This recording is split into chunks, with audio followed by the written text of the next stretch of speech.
My heart breaks for her because I know she's mentally ill, but at the same time, I can't do it anymore. I can't do it anymore, Mum. Good morning or good afternoon, guys, wherever you are in the world. Hello. Today's video is going to be, I think it's going to be an intense one. I've never sat down and just like aired out just a handful of things that I experienced growing up with a mentally ill mother. Now, just a disclaimer before I start this video, I am not trying to hate on anyone. I'm not trying to slander anyone. I'm simply telling my side of the story and how I perceived things and how I saw things growing up and the things I experienced. I'm well aware that mental illness is not a joke. However, my mother is not actually diagnosed with anything because she refuses to seek help, and that is when I completely cut her out of my life altogether. For those of you who don't know, I don't have a relationship with my mother, and it's not because of all of these things that I'm about to tell you guys that I experienced growing up with her, but it's because she refused to seek help. At the end of it, when I'd had enough and, you know, the last straw that broke the camel's back, which I'll tell you about coming up here in this video, I begged her to get help and said that I can't be a part of your life and my kids can't be a part of your life if you don't seek help because you're dangerous. And she just flat out refused, called me crazy, blah, blah, blah. That is why I cut her out, because she refused to seek help and she's dangerous and I had kids. So I have written down on my phone, I just sat down and just wrote down a handful of the things that she put me through or that I went through with a mentally unstable mother growing up. There is no diagnosis, like I said, because she refused to seek help, but I'm going to just go ahead and share some of the things that she's done, some of the things that I experienced. I know I've said that, I don't know. I don't know where to start. These aren't in any particular order in any way.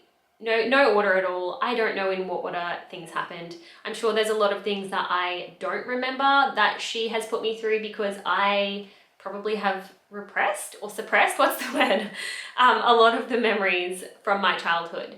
And I've never spoken to someone about it. I do plan on seeing a therapist about this, but this is just me sitting down and letting you guys know so you guys can get to know me a little bit better. And maybe some of you have experienced something similar and you'll know here that you're not alone. I also am going to just put a trigger warning here that there is going to be talk of mental abuse, emotional abuse, physical abuse, and threats and things like that. So if you're triggered by any of these things, maybe don't watch this video. I have a coffee here. I'm bringing coffee with Courtney back. Actually, this is tea, but it's called coffee with Courtney. So grab a coffee, grab a tea, grab a wine, grab a whatever you drink, whatever time of day it is, grab a coffee that's suitable for you right now. And let's get into this episode of Coffee with Courtney.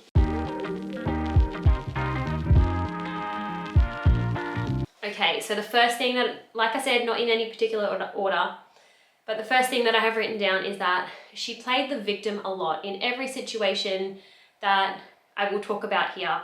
She played the victim in every single one, regardless of whether she was the cause of what was going on or whatever. Even if she wasn't, she played the victim a lot. And that's something that as a child, you know, you watch and you learn, and I didn't like how I don't like how it made me feel. I know that sounds a bit selfish.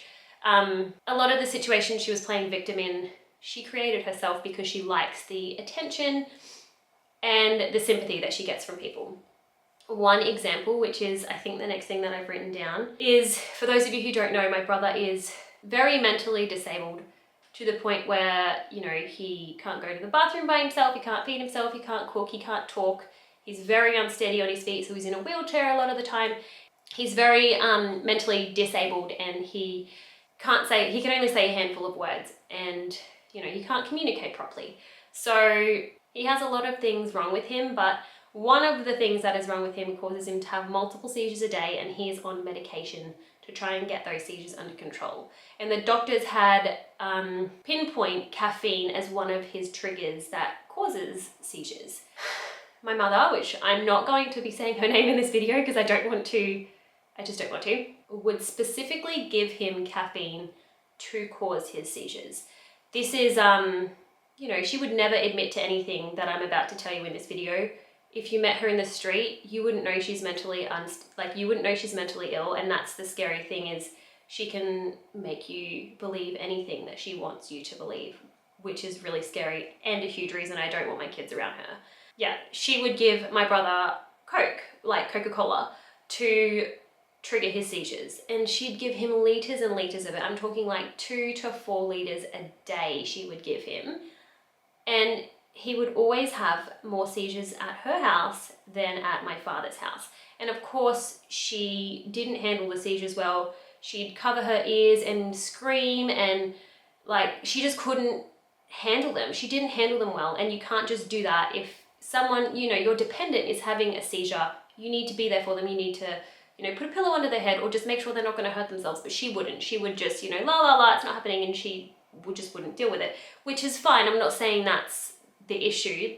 The issue is that she was causing them on purpose to try and get sympathy. So she would go and tell people, you know, my son's mentally ill and he's very disabled and it's so hard for me and he has so many seizures. But then he'd go back to my dad's house and, you know, follow all the guidelines of his diet, which is no caffeine, and on his medication and everything. And he wouldn't, like after a few days of being at my dad's house, wouldn't have seizures. And if he did, it was like 1 a day, whereas he was having like 3 to 5 seizures a day at my mother's house. So causing, like physically feeding him something that causes seizures, which I think is an illness called Munchausen by proxy, where you physically hurt your children to gain sympathy from other people. So this isn't like something she's been diagnosed with from a doctor. This is just speculation from my end. So that's the first thing that I have written down. Another thing that happened, which I have spoken about on my channel before, but I will just go ahead and share that again now, is when I was in high school, I had a friend, and she watches my videos, so hello if you're watching, who my mother showed up at her house and yelled at her and her parents for I don't even know what. She just was unhinged on a psychotic episode, I don't know, yelling at them for no reason. And then obviously that friend stopped speaking to me at school, and I had no idea why. My mother had not told me that she'd shown up at her house. No one told me, and I didn't find out until years later, like literally like 5 years ago or something, I found out that this had even happened when I reconnected with that friend. So she made sure to isolate me from everyone. But while she was doing that, while she isolated my friends from me, she was telling everybody, all of her friends, like anybody that would listen to her, that I was being severely bullied at school and I had no friends, and it just wasn't true. I wasn't being bullied, and the reason I had no friends is because she was driving them away, literally driving to the house and yelling in their faces like a crazy person so that I wouldn't have any friends. And then going and trying to get sympathy from her friends or just from random people saying that I'm being bullied. I came home from school one day with a stomach bug, and I was really, really sick, and I still remember the day. I had an ensuite in my own room at this point, and I was like just my head in the toilet like vomiting because I had a stomach bug. And she was going around telling people that I get so severely bullied at school that I come home vomiting because I get bullied, because I feel so sick about it. And it just wasn't true. And I remember hearing her tell these stories, and I remember hearing her tell her friends, and it was really confusing hearing that. I was probably like 15 at that point, or somewhere around there. And it was just confusing because I knew it wasn't true, but she made me feel crazy. Like, is that true? Is that what's happening? And I just don't know. Like, is there something wrong with me? And still to this day, I feel like a lot of my mental health issues and a lot of my like hating on myself is because of the way that I grew up around her. Keeping in mind that I didn't see my mother anywhere near as much as I did my dad. A lot of the time she only had me every other weekend, and I feel like if she had have had sole custody of me or even 50% custody of me, I would be a very different person today.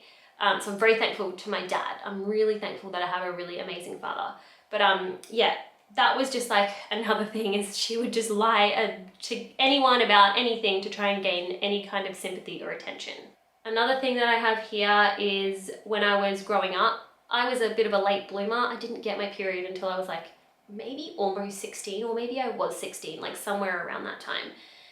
And she kept telling me that I'm infertile because I don't have my period and I'm never going to be able to have kids. And so growing up, I believed, even after I got my period, that I'm not going to be able to have kids. I'm infertile, like my mother's told me I can't have kids, so I'm just never going to be able to have babies. And I believed that. I believed that, like growing up, that I was just, for some reason, that I was going to just not have kids. I'm infertile, because that's what she kept telling me, because I was not getting my period. So that's just another random thing. Another huge thing that happened was she has like a box of my things, like my childhood things, dance costumes, and just like things, special things to me growing up. And I asked for them back before everything turned really nasty. We weren't on great terms, but you know, it wasn't the worst of times. This was before I'd completely cut her out of my life altogether. I asked her like, hey mom, can I please have my things back? Like, if I have kids in the future. I hadn't had kids yet at this point. I was maybe like 21 or something, maybe 22. I was like, I'd love to have those dance costumes and just like those things for my kids in the future. And she's always said, no, they're my things, you can't have them. And so one day I showed up to her house. I was in town, and I showed up to her house with my best friend and my stepsister. That's a whole other story.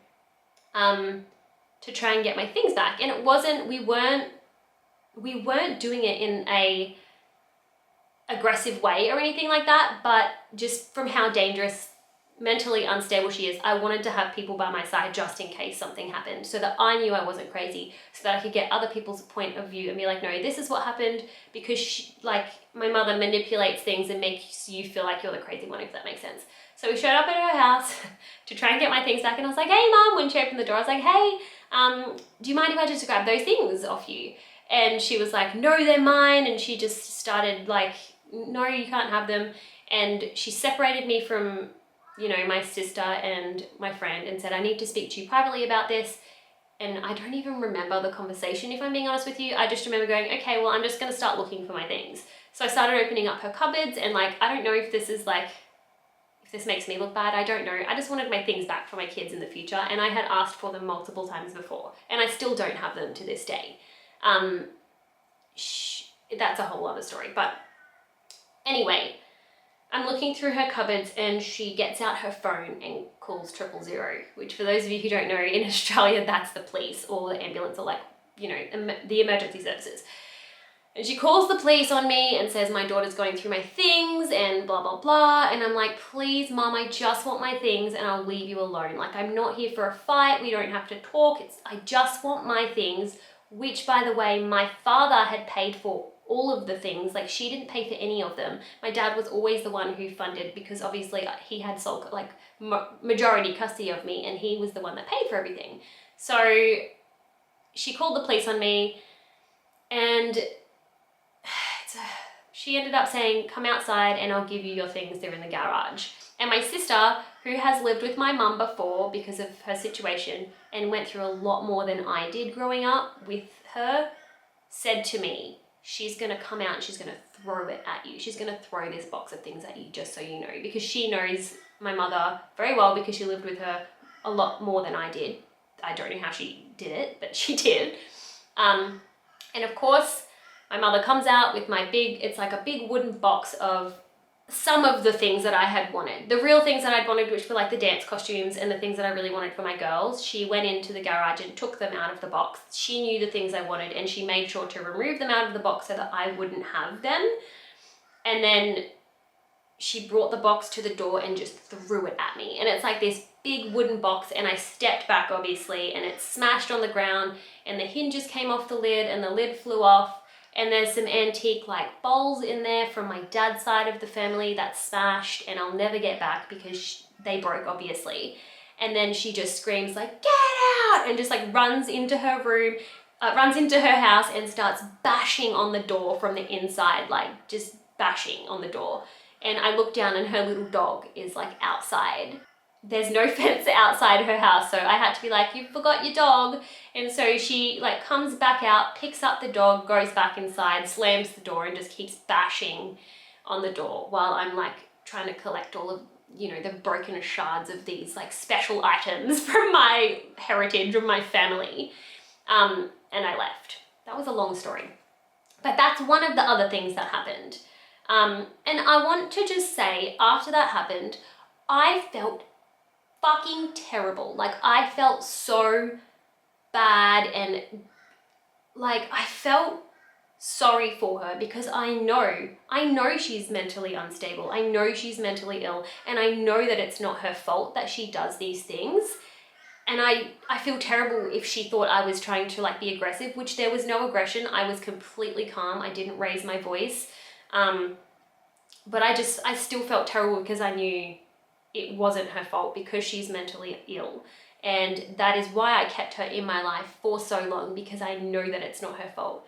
But she does need to take some responsibility and go seek help so that she's not hurting all the people around her. Another thing in my childhood that happened was, and this is one she always talks about and laughs about and thinks it's funny, is that one day I was hungry, and so I went into the fridge and ate some ham out of the fridge, and she lost her shit at me. She's very unpredictable. I never knew what she was going to get angry about. Sometimes she'd get angry about something, and then the next time she wouldn't. It was just very unpredictable. So I ate something out of the fridge. I don't know why, got very upset about it, and literally like beat the living shit out of me because I'd eaten something out of the fridge. She like kicked me to the ground and was just like laying into me and kicking me. And before she started to actually physically hit me, she was yelling at me. So I knew she was about to have a psychotic episode. So I grabbed my phone out and I rang Dad because I was scared, and that's what I used to do, and he'd come and save me. And that's what triggered her to become physically abusive, I think, in that situation, is that I was trying to get out of this. I was scared. I rang Dad, and she didn't like it when I contacted my dad when I was there. So she starts laying into me, and Dad's picked up the phone, and all he can hear is me screaming and like obviously my mother hitting me and like kicking me or whatever. And then she took my phone off me, closed it, locked me in my bedroom, turned off the internet, and just like isolated me. I have no idea how long I was in there for. I don't remember how long I was in there for. I have no concept of time from any of my childhood, if I'm being honest with you. But yeah, that was just another situation where a tiny little thing just triggered her and it just snowballed out of control. And that type of thing would happen a lot. Like, I couldn't even tell you every situation where she lost her mind and would just beat me, because there's just too many. That's something from my childhood, and I think she's progressively gotten worse as time goes on. Another thing that she does that lets me know she's definitely mentally ill is she pretends she has cancer. I remember speaking to her mother, so my grandmother, whom I don't have a relationship because they're very toxic together. That's a whole other story as well, but that would take another whole video to talk about that situation. But in long story short, as to why I don't speak to her mother is because her mother kept grabbing photos of my kids and sending them to my mother, which I told her I wasn't comfortable with, and even after a few times of telling her I wasn't comfortable with it, she kept doing it, so I cut her out as well. Anyway, that's that. But yeah, before all that happened, I went to see my grandmother on my mum's side, and she goes, "How's your mum's cancer?" And I was like, "Excuse me? What cancer?" And she was like, "Your mum's cancer. She's told me she has cancer and she's going through chemotherapy and all that." And I was like, no, she doesn't have cancer. She's never gone through chemotherapy. She's never had cancer. She's just telling you that to get attention. And the fact that I know, and the fact that her mother turned to me and said, yeah, I figured that was probably the case, just goes to show you that she is very, very ill, and everybody knows it. Like, everybody close to her knows it. Couple more things, pretty horrendous things. One would be, she came to stay at my house one night because she had had an altercation with her partner at the time. And she came to stay at my house, and I had work the next day at like 5 a.m. and I was like, I need to go to bed now. She said, "There's something wrong with me. There's something wrong with my heart. Please call the ambulance." And this is the type of thing that would happen a lot when I was a kid. She's a hypochondriac as well. Like I said, none of this is diagnosed. This is just speculation on my end. She would always say that there's things wrong with her, like cancer. Maybe she believed that, I don't know. And then this one night, again, she said, "You need to call an ambulance. There's something wrong with me." And I was with my ex-husband at the time, but we weren't married at this point. And he was like, "Oh my God, Courtney, like, call an ambulance." And I was like, no, like, I have work tomorrow and I know you're making this up just to get attention. Please stop. I have to go to bed. And my ex-husband convinced me to call the ambulance, which I did reluctantly. And they showed up within probably 10 minutes and they rushed into the bedroom and they hooked all these machines up to her and they monitored her for 10 minutes and then they took me aside and they said, there's nothing wrong with her. Like, we can't see anything wrong with her. And I said to them, I know she's a hypochondriac and she's doing it for attention. I literally said that to them. And they said, okay, well, let's take her to the hospital just in case, just to monitor her. And, you know, she asked me to go with her, but I couldn't. I had work literally a handful of hours later. So I didn't end up going to the hospital with her, but that's just another thing. And at this point in my life, I was starting to feel less and less sorry for her because people kept telling her to go get help and she just refused to. And I'm like, if you can't go get help and take responsibility for how much you're hurting the people around you, I'm just gonna have less and less sympathy for you each time something like this happens. That was another thing that happened in my adult life. Another thing is that she attempted to ruin my wedding. Let's say attempted, because I expected her to ruin my wedding. I expected her to make a scene at my wedding because that's just the type of person she is. In hindsight, I probably shouldn't have invited her because we weren't on the best of terms anyway, but I did it out of, she's my mother, and I kind of did it out of obligation and because I did still feel sorry for her at this point. The first sign should have been before the wedding even happened, and she asked if she could bring a friend. It was a very intimate gathering. There was only like 30 or so people there. It was very small. It was just family and very, very close friends. And I said, like, I don't really want people that I don't know at my wedding. And then she, of course, was like, well, I'm not coming then. This is so selfish of you. I'm just not going to come to your wedding. And just to avoid an argument, I went, fine, bring a friend, whatever. Just bring a friend. That's fine. And then she goes, okay, can I bring two? And I was like, no, I just told you, you can, like, I didn't even want you to bring one friend. And she was like, fine, and like hung up on me. But that should have been an indicator to just uninvite her to the wedding. Then the next thing that happened was during the planning process of the wedding, she begged me to let her pay for something. And she's not good with money. She doesn't pay rent, she doesn't pay her bills, and then she like changes her name and dodges the system. It's just how it's always been with her. So I said, no, it's fine. Like, you don't have to do that. Dad's going to be paying for the majority of the wedding. That's, you know, tradition. And she was like, you're not including me in the planning process. This isn't fair, blah, blah, blah. So I said, okay, fine. She begged me to let her pay for something. So I said, you can pay for the DJ. And it was like $1,000 or something. Like, it wasn't cheap. But it was one of the cheaper things out of everything else on the wedding because, like I said, I went all out for my first wedding. And she, of course, falls off the face of the damn earth as soon as I agree to it. And I don't hear from her. And I'm messaging her going, you know, the DJ needs to be paid for by this weekend, just reminding you. She's had months. I spent months planning this wedding. And of course she doesn't respond to me, she doesn't answer my calls, she just completely dodges me. The day comes that it needs to be paid and the DJ company contacts me and they're like, we still haven't received payments. You know, we're gonna have to give your date away if you can't pay by today. And I was like, please don't, I really, really wanna go through you guys. Like, I'd done my research, I'll get the money to you. So I called Dad and was like, I really need you to help me. Like, I need you to help me pay. And Dad was like, that's fine. And then the DJ company finally contacts me after I spoke to my dad and was like, we've just received payments. It's $5 short to what it should be, but don't worry. Like, they could tell I was hysterical. They could tell that I was stressed out from the situation. They were like, it's $5 short to what it should be, which would have been a jab from her end, thinking, oh, my daughter's making me pay for this, and she probably was going to her friends and being like, my daughter's trying to get this money out of me and blah, blah, blah, even though she was the one that bullied me into letting her pay. She paid $5 short and she didn't even pay it. I won't say the name of the company she was working for, but, you know, they were friends of hers, I guess you could call them, like, that she knew them. They were the ones that paid it. So I'm assuming she had said to them, can you put this money through and I'll pay it off over time or something? I don't know. But the company she worked for transferred the amount $5 short of what it should be, and the DJ was paid for, and that's how that worked. Gosh, this is gonna be the longest video ever. I apologize. I'm almost finished. wedding day rolls around and I'm in my limousine on the way to the wedding because, like I said, I went all out for my first wedding.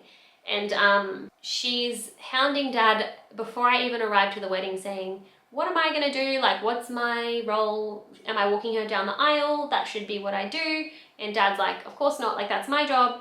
You know, I have a really good relationship with my dad and I wouldn't want anyone else other than maybe my stepdad walking me down the aisle. That's a whole other story. She made a scene about that and my dad has said, go sit down, just go sit down, like that's where, down there with everyone else, that's where you're supposed to sit. You can sit in the front row if you want. And she sits right behind my dad's wife and then starts very loudly talking to the person next to her, which was my sister, talking about my dad, saying that he's sending her illicit, like, naked photos and dirty text messages, which isn't true. Like, none of it's true. She's just trying to stir shit for no reason because that's the type of person she is. She loves drama. So she sat behind my dad's wife, they're still married to this day, trying, like, very loudly saying, you know, oh, you're sending me naked photos and, you know, flirting with me over text message. And my stepmom knows exactly what my mother's like and didn't buy into any of her bullshit, thank God. Turned around and just said, you should go sit somewhere else. That's the next thing that happened. Still haven't even arrived at the wedding. I still haven't even arrived at the wedding. I get there, ceremony goes off without a hitch, there's no problems there. Then the reception rolls around and I'm giving my speeches. I haven't even come up with a speech. Like, I haven't written a speech. I don't know what I'm gonna say. I pretty much just said, thanks to everyone who traveled, like, not overseas, but like out of state. And thank you to Dad for paying for, like, he paid for pretty much the whole wedding. I know I'm very, very lucky. Like, not very many people are fortunate enough to have that, but I was fortunate enough that my dad paid for most of my wedding. And my dad was trying to mouth something to me during my speech and I couldn't figure out what he was trying to say, but he was saying, thank your mother for the DJ, because he knew, everyone knows what she's like. He knew that she was gonna, like, fly off the hinge if I didn't mention it. But I don't like giving speeches. I don't like it. So I was already nervous because it's my wedding day and all eyes are on me. And I'm giving this speech that I haven't even prepared. Like, I hadn't written this down. It was just like what came out. And then I said, thank you. And the second I, like, put the microphone down, she just, like, bursts into tears and just, like, runs out of the thing basically screaming. And I didn't have time to chase her because I now had to cut the cake and do the first dance and then do the daddy-daughter dance. Also, like, all before my photographer/videographer was leaving, and I didn't have them booked for much longer. So I'm trying to, you know, cut the cake and I'm having people coming up to me. By people, I mean my mother's friend that she brought to the wedding, saying, you know, your mom's upset and she ran out crying. And I'm like, I don't have time for this. Like, I don't have time. I'm trying to cut my cake and just enjoy my wedding day. And then during the first dance as well, oh, she's really upset. She's in the bathroom. And I'm like, please just let me get through the next 20 minutes of, like, my wedding and then I'll deal with it. And so I do my first dance, you know, by the time it's all finished, like my first dance and everything, she's come back inside. I guess she's calmed down, but she's very, very angry still. And I remember at whatever point we were eating, which was after the speeches, she told her friend to try and make a scene and try and be difficult with the food because obviously she was upset that I didn't mention her in my speech. And yeah, she said, be as difficult as you can. I know from people at her table telling me. And yeah, it's just unnecessary and rude, really. And then the only time I was alone for the whole night, she cornered me. And it was when I went up to the bar to get a wine. And she seized an opportunity and got me alone and came up and said, I'm leaving now and I'm taking all the wine, because it was like a BYO situation where my dad purchased bulk alcohol and, you know, put it behind in the fridges behind, and then the people who work there serve it to you, but you've already paid for it, if that makes sense. So she's like, I'm taking all the wine, and I'm just like, the wedding's not over yet. You can't just leave now and take my like, you can't do that. That's not normal, right? You know that. I didn't say that out loud. I just went, oh, please don't. Like, I want you to stay. Like, I didn't know what else to say. I was trying to be polite. I'm just shocked that all of this she's just like, not shocked because I did see it coming, but it still hurts a little bit when that happens. No matter how many times it happens and no matter how much you expect it, it still isn't pleasant to experience. So I was like, please don't leave, blah, blah, blah. That was my wedding day. That's how she attempted to ruin it. And that's really the last time that I spoke to her properly. And I haven't, after that was, you know, when I got pregnant and said, you really need to seek help or I just can't be around you. I can't deal with it anymore. I can't take anymore. There's only so much shit you can take from one person. And I was past my limit. Like I was past it at this point in my life. And she's like, I'm not crazy. Everybody keeps telling me I'm crazy. You're the crazy one. You know, everyone else is the crazy one. And I'm just like, my heart breaks for her because I know she's mentally ill, but at the same time, I can't do it anymore. I can't do it anymore, Mum. And that was it. And I haven't spoken to her since. She has tried to reach out to me a few times and I just ignore it. I just can't do it anymore. And now that my kids are in the picture, I have other people's safety to think about. When it was just me, sure, walk all over me, whatever. But now that I have kids, never would I want them to experience what she has put me through. And never would I want her to manipulate my kids in any way to think something that is untrue is true, if that makes sense. The last thing, which was the straw that broke the camel's back after my wedding, and this is quite a full-on story, so if you're triggered, don't listen to this part, but I was 11 weeks pregnant, or maybe I was like 10 weeks pregnant with Talia, my first daughter. Nobody knew I was pregnant yet. I hadn't announced it to the family. She didn't know I was pregnant. But I had moved house in Townsville and I didn't tell her for obvious reasons. And she'd sent me a package to my old address that I didn't live at anymore. And the people who lived in that house at the time contacted the number on the package and said, you know, the person that you sent this to doesn't live here anymore. And so she'd found out that I don't live in that house anymore. And she called me to abuse me about not giving her my new address. But I was already, this phone call is what made me cut her out of my life for good, because I was pregnant and this happened. I was already on my way out. Like I was already like, I'm at my wit's end. I can't do this anymore. And this is just what went bang. Obviously, I'm not having you in my life anymore. She called me to abuse me. She abused me and said, I can't believe you didn't tell me you moved and blah, blah, blah, and this and that, and how could you, and I'm the victim and I'm so sad. And she had her partner with her at the time. And she put him on the phone and I was trying to help. I probably should have just hung up and not had this conversation with him, but I was trying to help him. I was like, please look after yourself. Please look after your kids, because he was telling me that he has kids and that they've got issues or whatever. I'm like, please just be careful with her because she's unstable and she's, you know, not a very nice person. And he's like, how dare you speak about your mother like that, blah, blah, blah. Obviously she's gotten to him, whatever. And it turns out he's just as unstable as she is and they probably deserve each other. And I'm 11 weeks or 10 weeks pregnant or something. And after like a 10 to 15 minute conversation of me trying to convince him to be careful or whatever, he just snaps and starts threatening me. He's like, I know where your dad lives and I'm gonna go fucking murder him. I'm in a bikie gang, and all this shit about how he's so tough and he's in a bikie gang or whatever. And then he turns around and says, I'm gonna rape you, like, to me. Which was bizarre to me. Like, I was trying to help you, man. Like, why are you saying this to me? And telling this story, it's so messed up because I'm like, it makes me think I'm crazy. What did I say so wrong that would make him snap like that? I was just trying to help. And it fucks me up because when I talk about things like this, when I'm just saying what I remember of the day, I'm like, am I mentally ill? Because I've grown up around that. Am I the one that's perceiving it wrong? But then I'll go and talk to all my family members about it and they're like, no, Courtney, it's not you. That's how she is. And she tries to make you feel like you're the crazy one. Even my grandparents, who are highly religious, are like, no, she's beyond help. And I've never heard them say that about anyone. But that happened. That was that. And that phone call was what made me just go, I don't give a fuck what happens anymore.